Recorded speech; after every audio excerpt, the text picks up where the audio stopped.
A very happy day to my dear children. I hope you all are fit, fine, and healthy. I, Angel Singh, welcome you all to your online English classes for today. Children, today we are going to start with our grammar, and the chapter which I have chosen today is modals, or chapter 15 in your book named as modal verbs. The definition says that a modal verb is an auxiliary verb. Auxiliary verb means helping verb which is used to express ability, permission, likelihood, and possibility. A modal verb is always used before a main verb in the base form. Base form means first form of verb. List of modal verbs are can, could, may, might, will, would, shall, should, ought to, and must. In your chapter, we are going to study with can, could, may, might, and shall, will. These are the list of the modal verbs. They all are known as the modals and they are used to show the permission, ability, likelihood, and possibility of any situation, whether in future or in the past.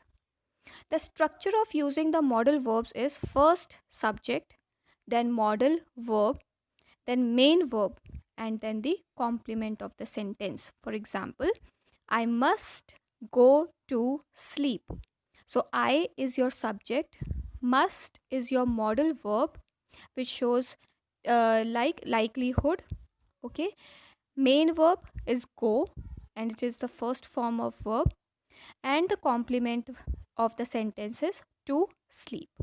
Another sentence, we can drink some water. So the structure goes subject, modal verb, main verb, and complement. Let's start with the first modal, which is named as may. The use of may is for permission and it also expresses possibility. The negative form of may is may not. Examples could be, may I have another cup of coffee, which asks permission.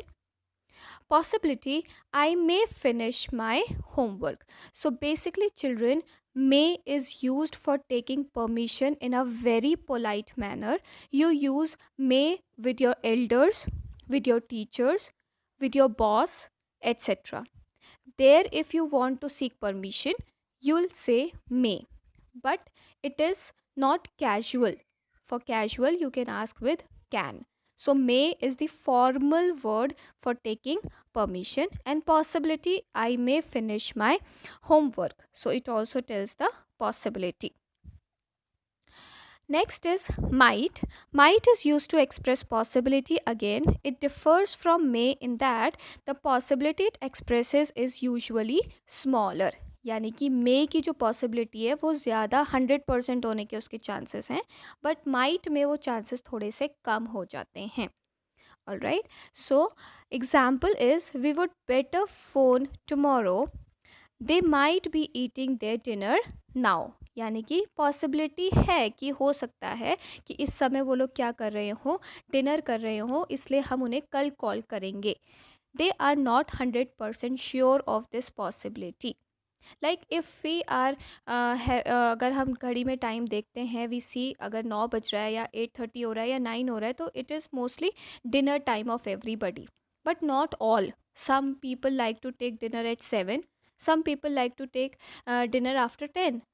So it is not 100% surety, so that is why we use might where the possibility is not of 100%.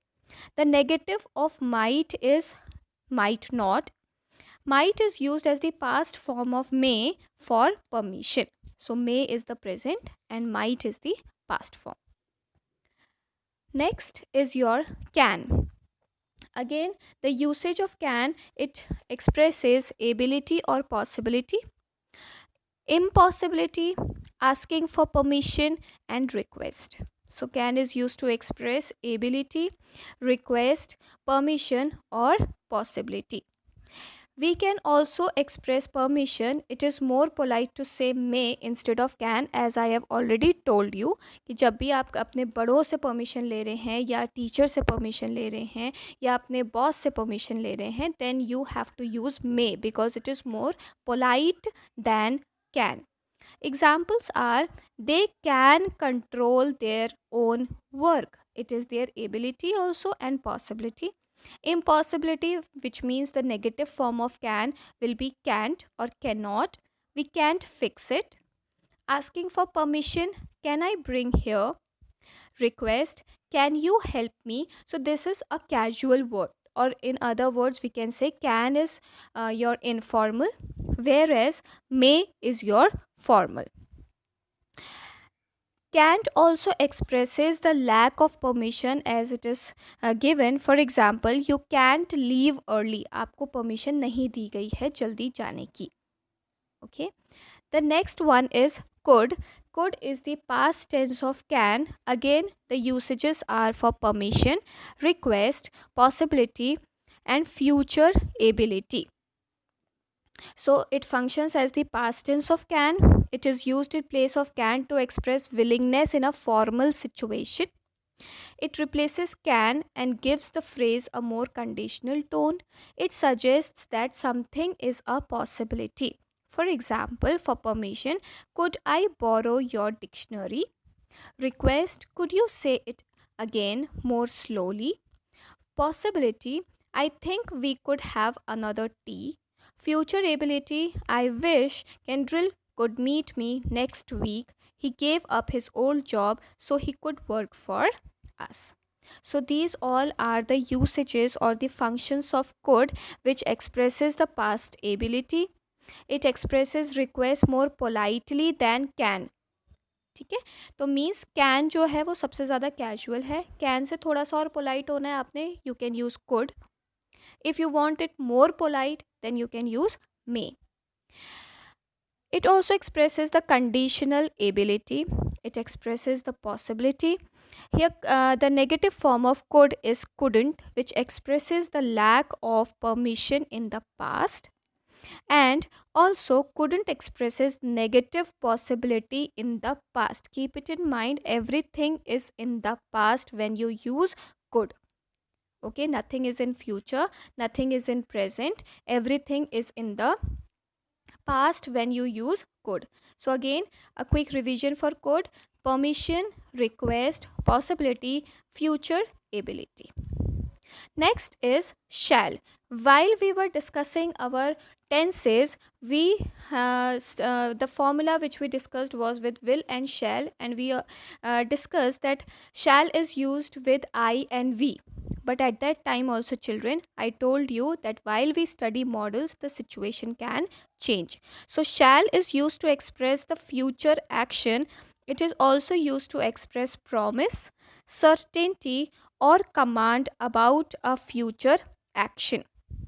Okay, the negative form of shall is shall not. So the usages of shall are to give an offer, suggestion, permission. Shall I help you with your luggage? Shall we say 2:30 then? Shall I do that or will you? तो आप यहाँ पे notice कर सकते हैं, mostly in these three examples with I and we have used shall, but with you we have used will. Okay, so simply you need to keep it in mind that shall is used to express future action. It is also used to express promise, certainty, or command about a future action. It gives an offer. Shall I help you? Okay, it is an offer. May I help you जब भी आप बोलते हैं तो it is a request. All right, shall I help you is an offer, suggestion, and then permission. Next is your should. It is the past tense of shall, and the negative form of should is shouldn't or should not. The usage of should: saying what's right or correct. We should solve this problem. Possibility: fees should decrease next year. So when हम किसी को suggestions देते हैं, which means सही और गलत, के बारे में जब भी हम किसी को बताते हैं, so we use the word should. You should not do this.